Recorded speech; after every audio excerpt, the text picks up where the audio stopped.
cão vive na casa. O cão abana sua cauda quando ele está feliz. O cão gosta de comer carne. Gato. O gato vive na casa.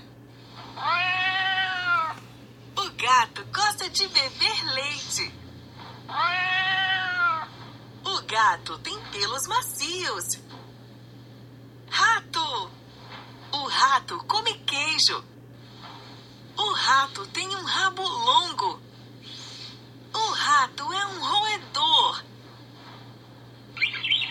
Canário. O canário macho canta. O canário costuma ser amarelo.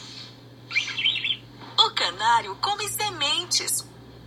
O coelho. O coelho é um animal muito rápido. O coelho come cenouras. O coelho tem 2 orelhas grandes. Caracol. O caracol se move lentamente. O caracol tem uma concha que o protege.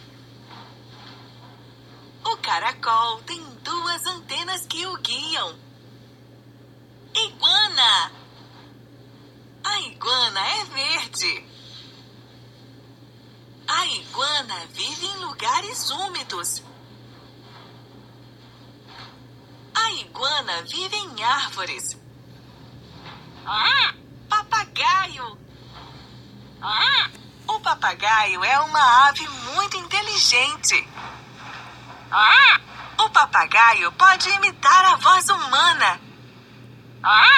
O papagaio é verde. Sapo. O sapo anda pulando. O sapo tem a pele pegajosa. O sapo vive em zonas úmidas. Tartaruga. A tartaruga tem uma casca dura. A tartaruga se move lentamente.